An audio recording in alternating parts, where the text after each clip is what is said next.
Hello, നമസ്കാരം. എല്ലാവർക്കും journey through the Bible എന്ന ചാനലിലേക്ക് സ്വാഗതം. ഇന്ന് 27-ാം ദിവസമാണ്.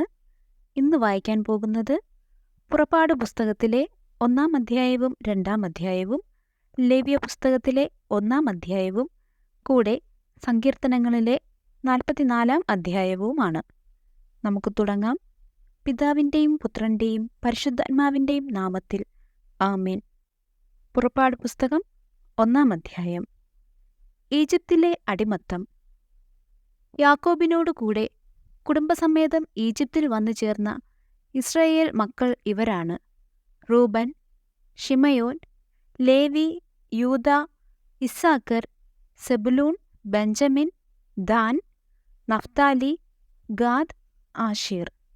യാക്കോബിൻ്റെ സന്താനങ്ങൾ ആകെ 70 പേരായിരുന്നു. ജോസഫ് നേരത്തെ തന്നെ ഈജിപ്തിൽ എത്തിയിരുന്നു. ജോസഫും സഹോദരന്മാരും ആ തലമുറ മുഴുവനും മരിച്ചു. എന്നാൽ ഇസ്രയേലിൻ്റെ സന്താന പരമ്പര വർദ്ധിച്ചു വളരെയധികം ശക്തി പ്രാപിക്കുകയും രാജ്യം മുഴുവൻ വ്യാപിക്കുകയും ചെയ്തു. അങ്ങനെയിരിക്കെ ഒരു പുതിയ രാജാവ് ഈജിപ്തിൽ ഭരണാധികാരിയായി. അവന് ജോസഫിനെപ്പറ്റി അറിവില്ലായിരുന്നു. അവൻ തൻ്റെ ജനത്തോട് പറഞ്ഞു: നോക്കുവിൻ, ഇസ്രായേൽ ജനത്തിൻ്റെ എണ്ണവും ശക്തിയും നമ്മുടേതിനേക്കാൾ അധികമായി വരുന്നു. ഒരു യുദ്ധമുണ്ടായാൽ ഇവർ ശത്രുപക്ഷം ചേർന്ന് നമുക്കെതിരായി പൊരുതുകയും അങ്ങനെ രാജ്യം വിട്ടുപോവുകയും ചെയ്തേക്കാം. അതിനാൽ അവർ സംഖ്യയിൽ വർദ്ധിക്കാതിരിക്കാൻ നമുക്ക് അവരോട് തന്ത്രപൂർവം പെരുമാറാം. അനന്തരം അവരെ കഠിനാധ്വാനം കൊണ്ട് ഞെരുക്കാൻ ക്രൂരന്മാരായ മേൽനോട്ടക്കാരെ നിയമിച്ചു.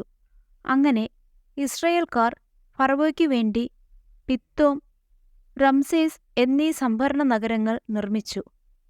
എന്നാൽ പീഡിപ്പിക്കുന്തോറും അവർ വർദ്ധിക്കുകയും വ്യാപിക്കുകയും ചെയ്തുകൊണ്ടിരുന്നു. ഈജിപ്തുകാർ ഇസ്രായേൽ മക്കളെ ഭയപ്പെട്ടു തുടങ്ങി. അവരെക്കൊണ്ട് നിർദ്ദയം അടിമവേല ചെയ്യിച്ചു. കുമ്മായവും ഇഷ്ടികയും കൊണ്ടുള്ള പണികളും വയലിലെ വേലകളും കഠിനാധ്വാനവും കൊണ്ട് അവരുടെ ജീവിതം ക്ലേശപൂർണമാക്കി.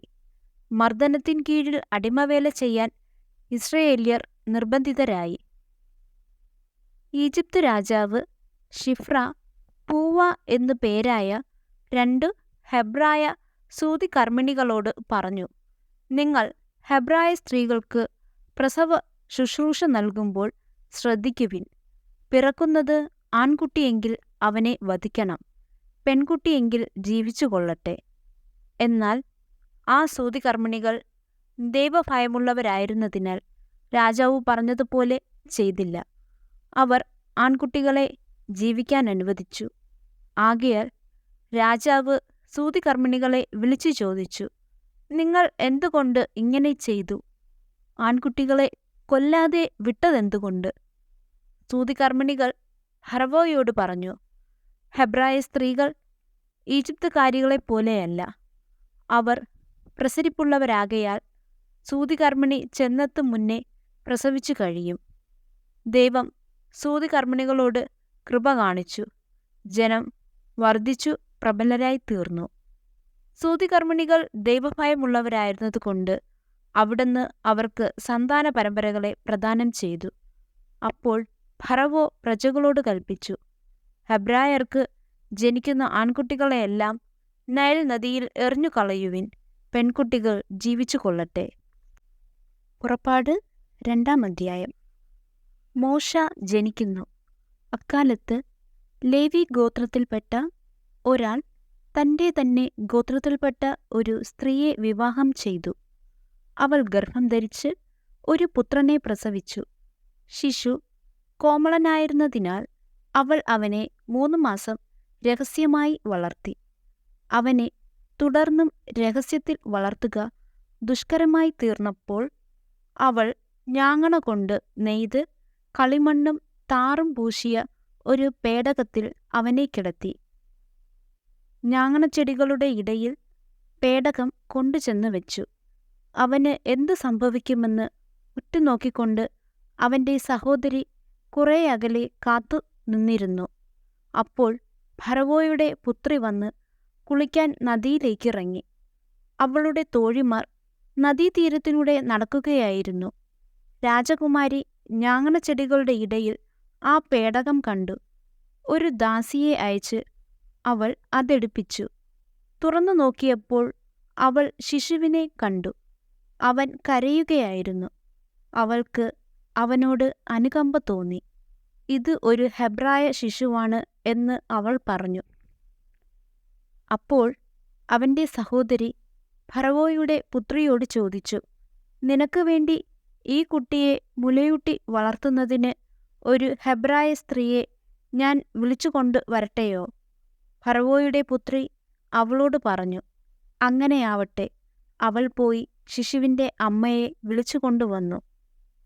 ഫറവോയുടെ പുത്രി അവളോട് പറഞ്ഞു, ഈ ശിശുവിനെ കൊണ്ടുപോയി എനിക്കു വേണ്ടി മുലയൂട്ടി വളർത്തുക. ഞാൻ നിനക്ക് ശമ്പളം തന്നുകൊള്ളാം. അവൾ ശിശുവിനെ കൊണ്ടുപോയി വളർത്തി. ശിശു വളർന്നപ്പോൾ അവൾ അവനെ ഫറവോയുടെ പുത്രിയുടെ അടുക്കൽ കൊണ്ടുചെന്നു. അവൾ അവനെ പുത്രനായി സ്വീകരിച്ചു. ഞാൻ അവനെ വെള്ളത്തിൽ നിന്നെടുത്തു എന്ന് പറഞ്ഞുകൊണ്ട് അവൾ അവന് മോശ എന്നു പേരിട്ടു. മോശ ഒളിച്ചോടുന്നു. പ്രായപൂർത്തിയായതിനു ശേഷം മോശ ഒരിക്കൽ തൻ്റെ സഹോദരരെ സന്ദർശിക്കാൻ പോയി. അവൻ അവരുടെ കഠിനാധ്വാനം നേരിൽ കണ്ടു. തത്സമയം സ്വജനത്തിൽപ്പെട്ട ഒരു ഹെബ്രായനെ ഒരു ഈജിപ്തുകാരൻ പ്രഹരിക്കുന്നത് കണ്ടു. അവൻ ചുറ്റും നോക്കി. ആരുമില്ലെന്ന് കണ്ടപ്പോൾ ആ ഈജിപ്തുകാരനെ കൊന്ന് മണലിൽ മറവു ചെയ്തു. അടുത്ത ദിവസം അവൻ ചുറ്റി സഞ്ചരിക്കുമ്പോൾ 2 ഹെബ്രായർ തമ്മിൽ ശണ്ട കൂടുന്നത് കണ്ടു. തെറ്റു ചെയ്തവനോട് അവൻ ചോദിച്ചു, നീ എന്തിനാണ് കൂട്ടുകാരനെ അടിക്കുന്നത്? അപ്പോൾ അവൻ ചോദിച്ചു, ആരാണ് നിന്നെ ഞങ്ങളുടെ മേലധികാരിയും ന്യായാധിപനുമായി നിയമിച്ചത്? ഈജിപ്തുകാരനെ കൊന്നതുപോലെ എന്നെയും കൊല്ലാനാണോ നീ ഉദ്ദേശിക്കുന്നത്? മോശ ഭയപ്പെട്ടു. ആ സംഭവം പരസ്യമായെന്ന് അവൻ വിചാരിച്ചു. ഫറവോ ഈ കാര്യം കേട്ടപ്പോൾ മോശയെ വധിക്കാനുദ്യമിച്ചു. പക്ഷേ മോശ ഫറവോയുടെ പിടിയിൽപ്പെടാതെ ഒളിച്ചോടി മിദിയാൻ നാട്ടിലെത്തി. അവിടെ ഒരു കിണറിന് സമീപം ഇരുന്നു. മിദിയാനിലെ പുരോഹിതന് 7 പെൺമക്കൾ ഉണ്ടായിരുന്നു. അവർ പിതാവിൻ്റെ ആടുകൾക്ക് കുടിക്കാൻ തോട്ടികളിൽ വെള്ളം കോരി നിറച്ചു. അപ്പോൾ ചില ആട്ടിടയന്മാർ വന്ന് അവരെ ഓട്ടിച്ചു. എന്നാൽ മോശ ആ പെൺകുട്ടികളുടെ സഹായത്തിനെത്തുകയും അവരുടെ ആടുകൾക്ക് വെള്ളം കൊടുക്കുകയും ചെയ്തു. അവർ പിതാവായ റെബുവേലിൻ്റെ അടുക്കൽ മടങ്ങിച്ചെന്നപ്പോൾ അവൻ ചോദിച്ചു, നിങ്ങൾ ഇന്ന് നേരത്തെ തിരിച്ചെത്തിയതെങ്ങനെ? അവർ പറഞ്ഞു, ഈജിപ്തുകാരനായ ഒരാൾ ഞങ്ങളെ ഇടയന്മാരിൽ നിന്നു രക്ഷിച്ചു. അവൻ ഞങ്ങൾക്ക് വേണ്ടി വെള്ളം കോരി ആടുകൾക്ക് കുടിക്കാൻ കൊടുക്കുക പോലും ചെയ്തു. റെബുവേൽ ചോദിച്ചു, അവൻ എവിടെ? നിങ്ങൾ എന്തുകൊണ്ട് ആ മനുഷ്യനെ വിട്ടിട്ടു പോന്നു? അവനെ ഭക്ഷണത്തിന് ക്ഷണിക്കുവിൻ. അങ്ങനെ മോശ അവനോടൊപ്പം താമസിക്കാൻ തീരുമാനിച്ചു. അവൻ തൻ്റെ മകൾ സിപ്പോറയെ മോശയ്ക്ക് ഭാര്യയായി കൊടുത്തു. അവൾ ഒരു പുത്രനെ പ്രസവിച്ചു. ഞാൻ പ്രവാസിയായി കഴിയുന്നു എന്ന് പറഞ്ഞ് മോശ അവന് ഗർഷോം എന്നു പേരിട്ടു. കുറേക്കാലം കഴിഞ്ഞ് ഈജിപ്തിലെ രാജാവ് മരിച്ചു. അടിമകളായി കഴിഞ്ഞിരുന്ന ഇസ്രായേൽ മക്കൾ നെടുവീർപ്പിട്ടു നിലവിളിച്ചു. അവരുടെ നിലവിളി ദൈവസന്നിധിയിലെത്തി. ദൈവം അവരുടെ ദീനരോദനം ശ്രവിക്കുകയും അബ്രാഹത്തോടും ഇസഹാക്കിനോടും യാക്കോബിനോടും ചെയ്ത ഉടമ്പടി ഓർമ്മിക്കുകയും ചെയ്തു. അവിടുന്ന് അവരെ കടാക്ഷിച്ചു. അവരുടെ ദയനീയാവസ്ഥ ഗ്രഹിച്ചു. ലേവ്യ പുസ്തകം 1-ാം അധ്യായം. ദഹനബലി. കർത്താവ് മോശയെ വിളിച്ച് സമാഗമ കൂടാരത്തിൽ നിന്നു പറഞ്ഞു, ഇസ്രായേൽ ജനത്തോട് പറയുക, നിങ്ങളിൽ ആരെങ്കിലും കർത്താവിന് ബലിയർപ്പിക്കാൻ വരുമ്പോൾ കാലിക്കൂട്ടത്തിൽ നിന്നോ ആട്ടിൻകൂട്ടത്തിൽ നിന്നോ ബലിമൃഗത്തെ കൊണ്ടുവരണം. ദഹനബലിക്കുള്ള മൃഗം കാലിക്കൂട്ടത്തിൽ നിന്നാണെങ്കിൽ ഊനമറ്റ ഒരു കാളയെ സമർപ്പിക്കട്ടെ. കർത്താവിന് സ്വീകാര്യമാകാൻ അതിനെ സമാഗമകൂടാരത്തിന്റെ വാതിൽക്കൽ സമർപ്പിക്കട്ടെ. അവൻ ബലിമൃഗത്തിന്റെ തലയിൽ കൈകൾ വയ്ക്കണം. അത് അവന്റെ പാപങ്ങളുടെ പരിഹാരത്തിനായി സ്വീകരിക്കപ്പെടും. അവൻ കർത്താവിന്റെ മുൻപിൽ വച്ച് കാളക്കുട്ടിയെ കൊല്ലണം. അഹരോന്റെ പുത്രന്മാരായ പുരോഹിതന്മാർ അതിന്റെ രക്തമെടുത്ത് സമാഗമകൂടാരത്തിന്റെ വാതിൽക്കലുള്ള ബലിപീഠത്തിനു ചുറ്റും തളിക്കണം.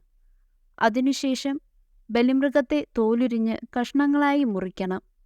പുരോഹിതരായ അഹരോന്റെ പുത്രന്മാർ ബലിപീഠത്തിൽ തീ കൂട്ടി അതിനു മുകളിൽ വിറക് അടുക്കണം. അവർ മൃഗത്തിന്റെ കഷ്ണങ്ങളും തലയും മേധസ്സും ബലിപീഠത്തിൽ തീക്കു മുകളിലുള്ള വിറകിനുമീതെ അടുക്കി വയ്ക്കണം. എന്നാൽ അതിന്റെ അന്തർഭാഗങ്ങളും കാലുകളും വെള്ളത്തിൽ കഴുകണം. പുരോഹിതൻ എല്ലാം ദഹനബലിയായി കർത്താവിന് പ്രീതികരമായ സൗരഭ്യമായി ബലിപീഠത്തിലെ അഗ്നിയിൽ ദഹിപ്പിക്കണം. ദഹനബലിക്കായുള്ള കാഴ്ചമൃഗം ചെമ്മരിയാടോ കോലാടോ ആണെങ്കിൽ അത് ഊനമറ്റ മുട്ടാടായിരിക്കണം. ബലിപീഠത്തിന് വടക്കുവശത്ത് കർത്താവിന്റെ സന്നിധിയിൽ വച്ച് അതിനെ കൊല്ലണം. അതിന്റെ രക്തം അഹരോന്റെ പുത്രന്മാരായ പുരോഹിതന്മാർ ബലിപീഠത്തിനു ചുറ്റും തളിക്കണം. അതിനെ തലയും മേധസ്സും ഉൾപ്പെടെ കഷ്ണങ്ങളായി മുറിക്കണം. പുരോഹിതന്മാർ അവ ബലിപീഠത്തിൽ തീക്കു മുകളിലുള്ള വിറകിന്മേൽ അടുക്കി വയ്ക്കണം. പുരോഹിതന്മാർ അവ ബലിപീഠത്തിൽ തീക്കു മുകളിലുള്ള വിറകിന്മേൽ അടുക്കി വയ്ക്കണം. എന്നാൽ അതിന്റെ അന്തർഭാഗങ്ങളും കാലുകളും വെള്ളം കൊണ്ട് കഴുകണം. പുരോഹിതൻ അത് മുഴുവൻ ബലിപീഠത്തിൽ വച്ച് ദഹിപ്പിക്കണം. അതൊരു ദഹനബലിയാണ്, അഗ്നിയിലുള്ള ബലിയും കർത്താവിന് പ്രീതികരമായ സൗരഭ്യവും. ദഹനബലിയായി പക്ഷിയെയാണ് അർപ്പിക്കുന്നതെങ്കിൽ അത് ചെങ്ങാലിയോ പ്രാവിൻകുഞ്ഞോ ആയിരിക്കണം. പുരോഹിതൻ അതിനെ ബലിപീഠത്തിൽ കൊണ്ടുവന്ന് കഴുത്തു പിരിച്ചു മുറിച്ച് ബലിപീഠത്തിൽ വച്ച് ദഹിപ്പിക്കണം. രക്തം ബലിപീഠത്തിന്റെ പാർശ്വത്തിൽ ഒഴുക്കിക്കളയണം. അതിന്റെ ആമാശയവും തൂവലുകളും ബലിപീഠത്തിന് കിഴക്കുവശത്ത് ചാരം ശേഖരിക്കുന്ന സ്ഥലത്തിടണം. അതിനെ ചിറകുകളിൽ പിടിച്ച് വലിച്ചു കീറണം. എന്നാൽ രണ്ടായി വേർപെടുത്തരുത്. പുരോഹിതൻ അതിനെ ബലിപീഠത്തിൽ തീയുടെ മുകളിലുള്ള വിറകിനുമീതെ വച്ച് ദഹിപ്പിക്കണം. അതൊരു ദഹനബലിയാണ്, അഗ്നിയിലുള്ള ബലിയും കർത്താവിന് പ്രീതികരമായ സൗരഭ്യവും. സങ്കീർത്തനങ്ങൾ 44 അധ്യായം. പരാജിത ജനതയുടെ വിലാപം. ദൈവമേ, പൂർവകാലങ്ങളിൽ ഞങ്ങളുടെ പിതാക്കന്മാർക്കു വേണ്ടി അങ്ങു ചെയ്ത പ്രവൃത്തികൾ അവർ ഞങ്ങൾക്ക് വിവരിച്ചു തന്നിട്ടുണ്ട്. അത് ഞങ്ങൾ കേട്ടിട്ടുമുണ്ട്. അവരെ നട്ടുപിടിപ്പിക്കാൻ അവിടുന്ന് സ്വന്തം കരത്താൽ ജനതകളെ പുറത്താക്കി. അവർക്ക് ഇടം നൽകാൻ അവിടുന്ന് രാജ്യങ്ങളെ പീഡിപ്പിച്ചു.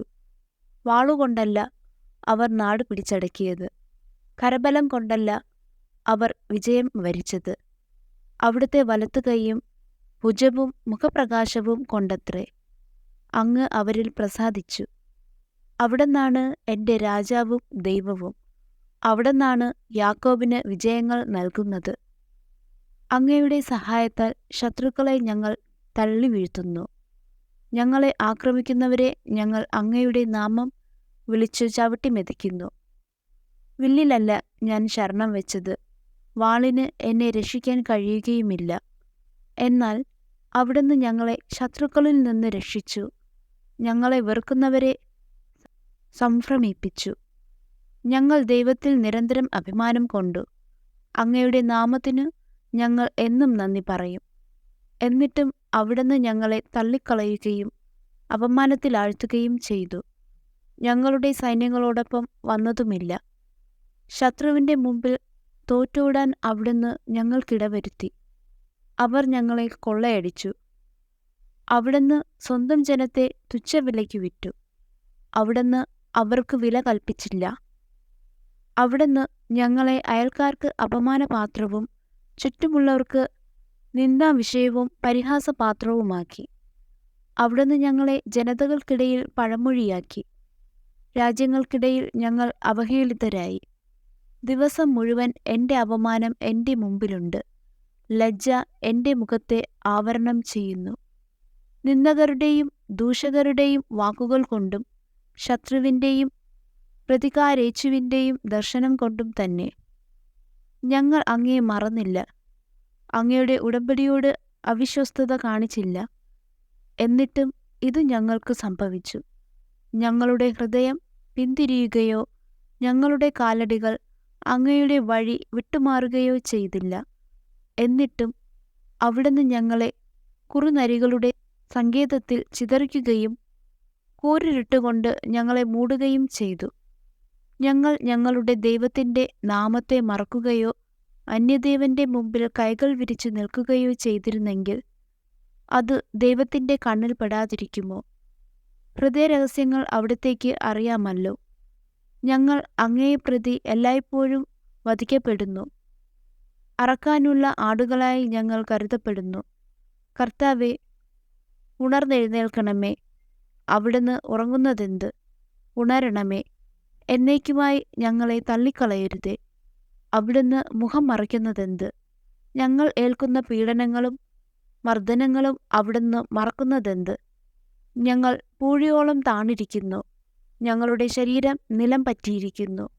ഉണർന്ന് ഞങ്ങളുടെ സഹായത്തിന് വരണമേ. അവിടുത്തെ കാരുണ്യത്തെ പ്രതി ഞങ്ങളെ മോചിക്കണമേ. ആമേൻ. സമ്മറി.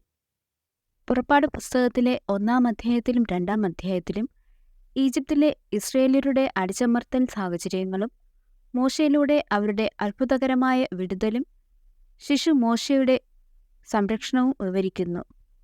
ലേവ്യപുസ്തകം 1-ാം അധ്യായത്തിൽ ദൈവവുമായുള്ള അഗാധമായ ബന്ധത്തെ സൂചിപ്പിക്കുന്ന ഹോമയാഗങ്ങൾക്കുള്ള നടപടിക്രമങ്ങളെ വിവരിച്ചുകൊണ്ട് ബലി സമ്പ്രദായത്തിലേക്ക് കടന്നുവരുന്നു.